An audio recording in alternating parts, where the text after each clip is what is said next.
एक और बड़ा धमाका हुआ है, कुछ भी हो सकता है, से आपके सवाल है। आजम खान साहब ने इमरान खान साहब के खिलाफ गवाही दे दी है और इमरान खान साहब कह रहे हैं मैं नहीं मानता, आजम खान ईमानदार बंदा, वो नहीं कर सकता। मेरे मुंह पर आकर वो गवाही देगा या मेरे बारे में कोई बात करेगा तो मैं तब मानूंगा। इमरान खान साहब को यकीन क्यों नहीं आ रहा कि आजम खान साहब उनके सारे किस्से कहानियां नैब को और एफआईओ को बता रहे हैं? देखिए, आधी बात इमरान खान की उठाए कि जी। आजम खान झूठ नहीं बोल सकता, वो बंदा ठीक। बड़ा ईमानदार है। तो जी। अगर इमरान खान की ये बात सामने लेकर आए और आजम खान ने जी। खुशी से 164 और 161 का बयान मजिस्ट्रेट के सामने दिया है, तो इसको फिर कैसे देखेंगे? अगर वाकई कल आजम खान कोर्ट में भी खड़े होकर यही बयान दे देते हैं, अब ये जो प्रोसीजर है कि जनाब आजम खान मेरे सामने आए, भाई आप कौन हैं यार, क्या है आप? एक मुलजिम है, जो मुजरिम बनने जा रहे हैं, आपके सामने आजम खान आकर बयान दे दे, क्यों भाई? आपके मुंह के सामने दे दे, ये कौन सा फलसफा है? सवाल ये है कि आपने ये कहा कि आजम खान सच्चा है, तो फिर छोड़ दें फैसले पे कि आजम खान ने एक कानूनी बयान, अब ये मीडिया में आके आजम खान ने बयान नहीं दिया है, ये कानूनी बयान है, इसकी अहमियत है। उस वक्त मजिस्ट्रेट इससे पूछता है कि ये जो आप बयान दे रहे हैं इस पे कोई दबाव है, कोई आपको धमकी मिली है, आप ये जो बयान दे रहे हैं ये होशो हवास में दे रहे हैं और आपको पता है इस बयान के अगेंस्ट आपके खिलाफ कार्रवाई हो सकती है, तो ये मजिस्ट्रेट पॉइंट है, इसके ऊपर सजाए मौत भी हो सकती है। तो सवाल ये पैदा होता है, ये कोई मजाक नहीं है। अगर मैं आपके आधा जो आपने आधी बात की है कि आजम खान झूठ नहीं बोलता, ईमानदार है, तो फिर अगर मैं यहाँ जोड़ दूं और आजम खान ने वाकई जो बयान दिया है उसी पे कायम रहते हैं, तो इमरान खान साहब फिर कल आप क्या करेंगे? जाहिर है उनका यू टर्न होगा, यू टर्न होगा उनका। और ये उनकी ख्वाहिश है जो आपने कहा कि मेरे सामने इसके अलावा इमरान खान और क्या कह सकते हैं। कभी वो ये कहते हैं, जब लोग उनको छोड़ के जाते हैं तो वो कहते हैं कि देखा आपने नबी करीम, वो फौरन मजहबी टच लाते हैं और अपने आप को नौजुबिल्ला नबी करीम से मिला देते हैं कि जिस तरह नबी करीम को लोग छोड़ के गए, मुझे भी छोड़ के चले गए, मुनाफिक लोग थे, अल्लाह ने वहाँ आयत नाजिल की थी। तो इमरान खान साहब का ये जो स्टेटमेंट्स होता है, ये सब बातें, ये एक तरफ आजम खान ने बयान दिया है 164 के तहत दिया है, ये कोई मीडिया में बयान नहीं दिया गया है, ये मजिस्ट्रेट के बयान है, इसकी कानूनी हैसियत है और इस हैसियत के बुनियाद पे जब ट्रायल होगा, जब इसके ऊपर आगे बात चार्जशीट होगी और केस चलेगा, तो ये बयान अगर रिटेन रहता है जो कि मजिस्ट्रेटिव बयान है, तो यही बयान इमरान खान के लिए आपके फांसी का फंदा बन सकता है। फांसी का फंदा बन सकता है, बिल्कुल ठीक कह रहे हैं। इंक्वायरी का हुक्म हो गया है। देखिए, वो तो अच्छा हुआ कि लाहौर हाई कोर्ट ने फैसला स्टे हटा दिया, वरना इस्लामाबाद में 6 महीने से रोका हुआ था, वरना एफआईए बहुत कुछ अब तक कर चुकी होती। आजम खान के बयान के बाद मैं कह रहा हूँ एफआईए के लिए और जाहिर है इस सिलसिले में इमरान खान से भी आपका वो होगा, क्या कहते हैं, इमरान खान से भी उनका वो होगा, आपका इन्वेस्टिगेशन, और इनसे भी होगा, क्या नाम है, बुशरा बीवी से भी होगा, क्योंकि उनकी भी एक ऑडियो आई हुई है। इसी तरह आजम खान को भी दोबारा बुलाया जाएगा। आजम खान अल कादिर ट्रस्ट में भी बहुत अहम गवाही दे चुके हैं। आजम खान बहुत अहम मामलात की गवाही देंगे। आजम खान कोई मामूली गवाह नहीं होंगे।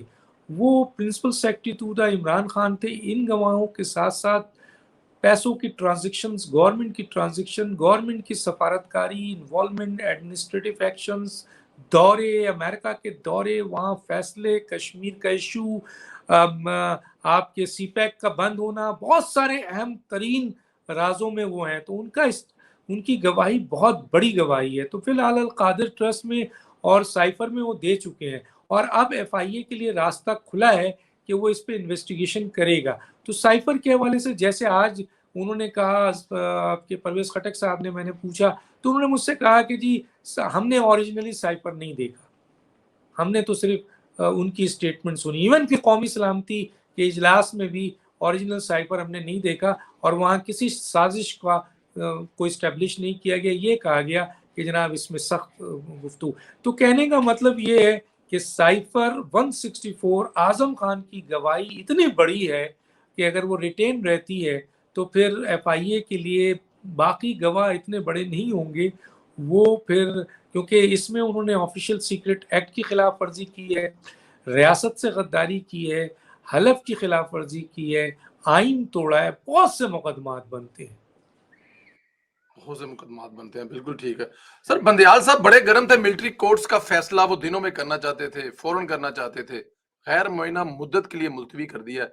पीछे तो नहीं हट गए कहीं इस केस से वो? देखिए जी, पहले भी किया था, फिर मैंने देखा यार, मैं खुद परेशान था कि गैर मुय्यना मुद्दत के लिए इन्होंने कर दिया, और उस वक्त किया जब कोर कमांडर फॉर्मेशन की मीटिंग हुई, और उसके बाद आईएसपीआर ने 2 दफ़ा ये कहा कि ये फैसला हुआ है कि जो भी लोग 9 मई में इन्वॉल्व हैं उनका आर्मी ऑफिशियल। डॉक्टर साहब इमरान खान की बात अभी कर रहे हैं तो रियासत जो है वो मतलब कहाँ है? इमरान खान के खिलाफ कोई कार्रवाई नहीं हो रही। वो हर रोज बैठकर ऐसे-ऐसे बयान देता है। अपना अब पता है वो बड़ा टक्कर का यूट्यूबर भी बन गया है। इमरान खान साहब मतलब बड़े-बड़े यूट्यूबरों को पीछे छोड़ रहे हैं। तो वो मतलब यहाँ तक उन्होंने कह दिया पिछले दिनों के मतलब मेरे साथ वही ज्यादती हो रही जो मुजीबुर रहमान साहब के साथ हुई है तो बांग्लादेश बन गया था। लेकिन रियासत उनके खिलाफ कोई कार्रवाई करने में कामयाब नहीं हो रही। कार्रवाई से मतलब है गिरफ्तार करने में, ले जाने में, बिठाने में। इसको कैसे देखते हैं आप सर? देखिए मेरी बात सुने, बात दरअसल कहने का ये है कि रियासत और हुकूमत इन दोनों की ज़िम्मेदारी है कि वो इस पे एक्शन लें। अब इसमें जी। काफ़ी लोगों की गिरफ्तारी हुई है, और इसके ऊपर वो गिरफ्तार होने के बाद अब उन पे एक्शन होने वाला था, फ़ौज के हवाले किया गया था। मैं इसके ऊपर यहीं रोक कर आपको थोड़ा पीछे ले जाता हूँ कि वज़ीर आज़म का बयान है कि 9 मई के ज़िम्मेदारों, ठीक। मास्टरमाइंड, सहूलतकारों, उकसाने वालों, मनसूबा साज़ या दहशतगर्दों को कोई रियायत नहीं मिलेगी। हर सूरत में उनका क्लास होगा, और पार्लियामेंट ने इसको अप्रूव किया कि इनका केस आर्मी कोर्ट में चलेगा। उसके ऊपर दूसरी तरफ जो सिलसिला आता है वो ये आता है कि रियासत की तरफ से एक बहुत अहम मीटिंग होती है जिसको कोर कमांडर फॉर्मेशन मीटिंग कहते हैं, जिसमें सिर्फ कोर कमांडर ही नहीं होते हैं बल्कि कई लेफ्टिनेंट जनरल जो बड़ी अहम पोस्टों में वो इसका हिस्सा होते हैं। उसके बाद आईएसपीआर का एक बहुत सख्त बयान आता है, वो ये कहता है कि कोई भी शख्स हो जो मास्टरमाइंड हो, मंसूबा साज हो, या जिसने उकसाया हो, या जो भी जिम्मेदार होगा, इवन उन्होंने सहूलतकारों को भी वाज़ेह तौर पर इशारा दे दिया कि इसके सहूलतकार को भी नहीं बख्शा जाएगा, और आर्मी ऑफिशियल सीक्रेट एक्ट के तहत होगा, और आर्मी अदालत में चलेगा, हर सूरत में चलेगा। ये उन्होंने बड़ा स्टेटमेंट दिया।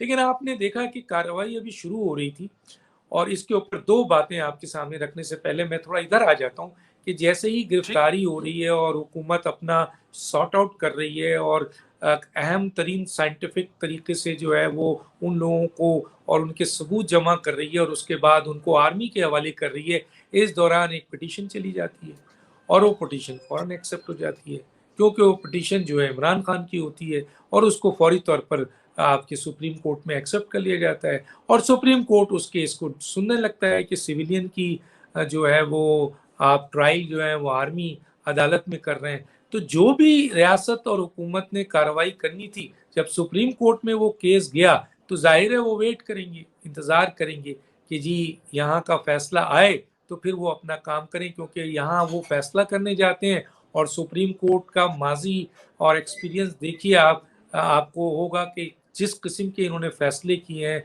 वो अनकॉन्स्टिट्यूशनल, अनलॉफुल और अनप्रेसिडेंटेड है, यानी ये कहीं नजर नहीं आता है।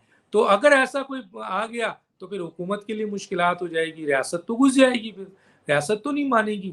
तो इसलिए हुकूमत और रियासत में शायद ये अंडरस्टैंडिंग हुई हो कि भाई ये अदालत अपना काम कर लें, और वैसे भी इन अदालत की जो है वो गुरूब, सूरज गुरूब होने वाला है, और एक नया सूरज तुलू होने वाला है। तो इस वजह से ये रुका है, और एक और बहुत अहम वजह है जिसकी वजह मैं बता दूं, हालांकि मैं इसमें बड़ा क्रिटिक रहा हूं कि क्यों नहीं आप एक्शन ले रहे हैं। देखिए इमरान खान जी। की लिंक जो है वो बहुत बड़ा लिंक है इमरान खान का। इमरान खान 9 मई के वाक़यात को रोज़ाना के बेसिस पे दुनिया में इस्टेब्लिश कर रहे हैं कि ये आपके हमारे साथ ज़्यादती हो रही है, और इवन कि उन्होंने औरतों पे भी इल्ज़ाम लगाया कि जनाब ये जो जी। फोर्सेस जी। या जो लोग हैं वो इनके साथ रेप रेप कर रहे हैं, और ये ह्यूमन राइट्स का मसला आ रहा है। अपने उन्होंने जो अरबों रुपए जो खर्च करके वहाँ पर उन्होंने मुख्तलिफ किस्म के जो आपके थिंक टैंक्स लिए हुए हैं और लॉबियस्ट लिए हुए हैं, उसके ज़रिए एक एक सेनेटर को, एक एक जो इनकी हिमायत में है या एंटी पाकिस्तान है, उनको स्टिमुलेट कर रहे हैं। और फिर आपने देखा कि वहाँ से बयानात भी आए, फिर 60 सेनेटर ने सिग्नेचर भी किया और ये सवाल भी उठा कि जनाब आली ह्यूमन राइट्स का मसला नहीं होना चाहिए और ऐसा नहीं। वो तो अमेरिका के अंदर कैपिटल हिल के ट्रम्प के मामले में जब अदालत ने, हालांकि वहाँ बहुत बड़ी दहशतगर्दी नहीं हुई है, उसके बावजूद वहाँ पे 25 साल 18 साल की सजा हुई, तो ये जितने भी लोग थे जिन्होंने बहुत शोर मचाना था वो बैकफुट पे चले गए क्योंकि उनके पास कोई जवाब नहीं रहा फिर। लेकिन इसके बावजूद बड़ी तेजी से, बहुत ही तेजी से इमरान खान काम कर रहे हैं और इसके ऊपर पूरी दुनिया में शोर मचा रहे हैं। और फिर आप देखें कि 76 साल में पाकिस्तान की तारीख में आज तक इजराइल ने इस तरीके से पाकिस्तान के अंदरूनी मामलात में इंटरफेयर नहीं किया और इस तरीके से इमरान खान के हवाले से ह्यूमन राइट्स की और पीटीआई को सपोर्ट किया। ये दुनिया के लिए हैरान है क्योंकि देखें, अगर फंडामेंटल राइट्स की बात की जाए या आप ह्यूमन राइट्स की बात की जाए तो इजराइल तो खुद फलस्तीनियों का बहुत बड़ा कातिल है, ह्यूमन राइट्स का कातिल है। लेकिन वो इजराइल जो आज तक पाकिस्तान के अहम हसास मामले में, न्यूक्लियर मामला रहा, अफगानिस्तान का मामला रहा, दहशतगर्दी का रहा, कभी नहीं बोला। लेकिन क्या ऐसी वजूहत है कि इजराइल ने इस मामले में जो है यूएनओ में खड़े होकर जो है वो ओपन बात कर दी। आपके अगर ह्यूमन राइट्स का मसला था तो हिरोशिमा में जो बम गिराया गया उसमें लाखों लोग मरे, इजराइल ने कुछ नहीं बोला। अच्छा, जब गुजरात में जो है वो लाखों मुसलमान शहीद हुए, फलस्तीन में हुए, इराक में हुए, आपके मिस्र में हुए, आपके कश्मीर में हुए, आपके रोहिंग्या में हुआ, कहाँ कहाँ जो है वो ह्यूमन राइट्स का मसला नहीं हुआ, दुनिया ने बोला लेकिन इजराइल ने कभी नहीं बोला। आखिर क्या ऐसी वजूहत है कि इजराइल ने, या तो इसका मतलब मैं आपको सिर्फ ये बताना चाहता हूँ कि इमरान खान बैनुल-अक़वामी ताकतें उनके साथ, जिसमें गोल्ड स्मिथ है, वो पूरा एक बहुत बड़ा नेटवर्क है, वो काम कर रहा है। इसके साथ एक बोरस है अमेरिका का, मैं किसी वक्त ब्रेक करूंगा, बहुत ही अहम न्यूज़ है। इमरान खान जब गए थे आपके अमेरिका ट्रम्प से मिलने तो एक कहते हैं एक मुलाकात हुई थी, निजी मुलाकात थी जिसमें ऑफिशियल लोग नहीं थे, उसमें 2 थिंक टैंक्स थे और कहा जाता है कि वो थिंक टैंक से बड़ी खुफिया गुफ्तगू हुई थी। इसके अलावा एक बहुत बड़ा यहूदी एजेंट जो है उसकी तस्वीरें भी आ गई हैं अब बहुत सारे लोगों के पास। वो जो है वो इमरान खान से पूरी टीम के साथ मिला था जो कि एंटी पाकिस्तान है और सपोर्टिव इंडिया है। तो इमरान खान साहब इंटरनेशनली और फिर देखें तहरीक तालिबान पाकिस्तान ने फौरन एक फौज पे प्रेशर बढ़ा दिया, हमला शुरू कर दिया। अब तो किसी ने कहा है कि किसी भी वक्त आप देखेंगे कि एलओसी पे फायरिंग शुरू हो जाएगी और पानी छोड़ना भारत शुरू कर देगा। तो ऐसी सूरत हाल में क्या रियासत और हुकूमत इमरान खान पे कोई केस बनाए और वो केस में अगर जरा सी भी लचक हो तो बाहर वाले जो हशर करेंगे वो तो करेंगे। आपके यहाँ सहूलतकार अदालतों में बड़े मजबूत बैठे हुए हैं, उनको अगर जरा सा भी मौका मिल गया तो 9 मई का केस तो उठा के फेंक देंगे। तो इसलिए भाई 9 मई के, जैसे अभी एक प्रोसिक्यूटर ने बताया कि इमरान खान 9 मई के अहम तरीन केसेस में ना सिर्फ नामजद है बल्कि सबूतों के साथ उनकी जो आपका उनकी शमूलियत है, ठीक है, वो हासिल कर ली गई है। तो मेरा अपना ख्याल ये है कि एक बात मैं शायद आपके सुनने वाले को बता दूं जिस पर मुझे भी इत्मीनान है कि रियासत और हुकूमत जिस वक्त भी इमरान खान को 9 मई के लिहाज से ट्रायल करेगी और जरूर करेगी, ये मैं बता दूं, उस वक्त उनके पास इतने सॉलिड सबूत होंगे कि इमरान खान का प्रोपेगेंडा, इंटरनेशनली इनके बैठे हुए पूरा नेटवर्क और पाकिस्तान में बैठे हुए इनके सहूलतकार उनकी मदद नहीं कर सकेंगे, इसलिए डिले हो रहा है।